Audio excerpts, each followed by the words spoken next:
welcome back to my channel. Kembali lagi sama aku Dini. Seperti biasa, aku akan sharing ilmu lagi sama kalian. Dan kali ini materinya tentang utang lancar ya. Aku akan bahas mulai dari definisinya, kemudian ke karakteristiknya, dan juga jenis-jenis utang lancar itu sendiri.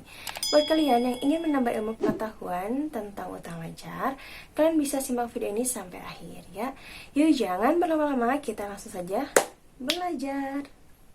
Jadi kita mulai pembelajaran tentang utang lancar ya. Seperti yang tadi aku bilang, aku akan menjelaskan tentang definisinya, kemudian karakteristik dan juga jenis-jenis dari utang lancar.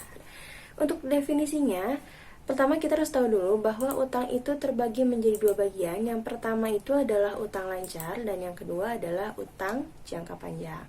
Nah, yang aku akan bahas di sini adalah yang utang lancar dulu. Lalu apa sih utang lancar itu? Nih, utang lancar itu adalah kewajiban kepada pihak lain yang jangka waktu pembayarannya tidak lebih dari 1 tahun. Aku bold ya di sini, artinya pembayarannya itu harus dilakukan kurang dari 1 tahun. Itu definisi dari utang lancar. Kemudian kita beralih ke karakteristiknya. Sebenarnya yang kayak gimana sih yang disebut dengan utang lancar ya? Karakteristik yang pertama itu adalah utang terjadi akibat dari transaksi yang telah terjadi. Tentu aja ya, udah terjadi transaksinya baru timbul utang. Berikutnya, karakteristiknya itu adalah utang sifatnya tidak dapat dihindari ya. Yang ketiga, utang ini memerlukan penyelesaian atau pembayaran di masa yang akan datang dengan menggunakan kas, barang, ataupun jasa. Jadi ketika utang itu tercipta, maka harus diselesaikan atau dibayar ya. Nah, dari karakteristik kita lanjut saja ke jenis-jenis utang lancar. Ada beberapa jenis dan aku juga akan jelaskan secara singkat aja ya.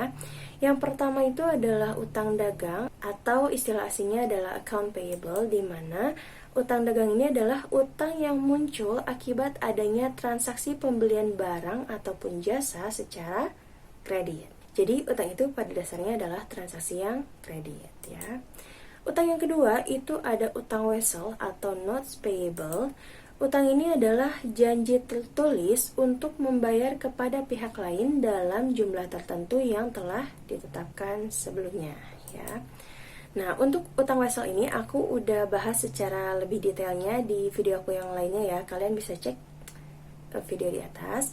Nah, selanjutnya ada utang penghasilan atau unearned revenue ya. Utang ini adalah pendapatan yang belum menjadi hak tetapi uangnya sudah diterima ya, atau biasa disebut dengan pendapatan diterima di muka. Dan untuk perusahaan yang menerimanya itu wajib memenuhi kewajibannya atau utangnya ya. Berikutnya ada juga utang beban atau accrued expense. Utang ini merupakan utang yang terjadi karena perusahaan sudah mendapatkan manfaat tapi perusahaan belum membayar. Nah, berikutnya ada juga utang jangka panjang jatuh tempo ya.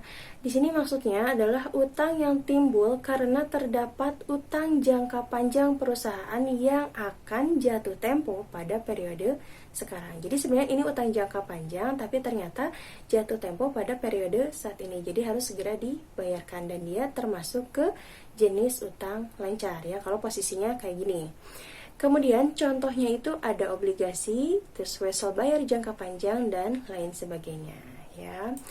Ada lagi yang disebut dengan utang dividen, itu adalah bagian laba para pemegang saham sebagai hasil dari diotorisasikannya pembagian dividen oleh rapat umum pemegang saham ya.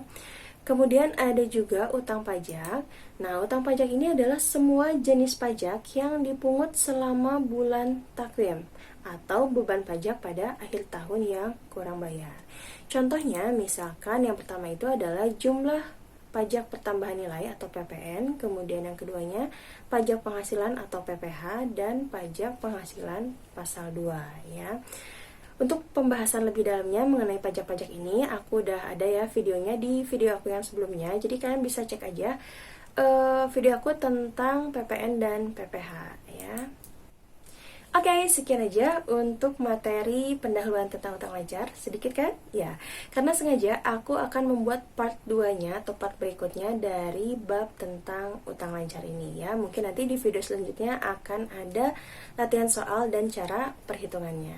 Buat kalian yang suka sama sharing pembelajaran dari aku, kalian boleh klik like, komen, dan share ke teman-temannya supaya kalian juga bisa berbagi kebaikan sama teman-temannya.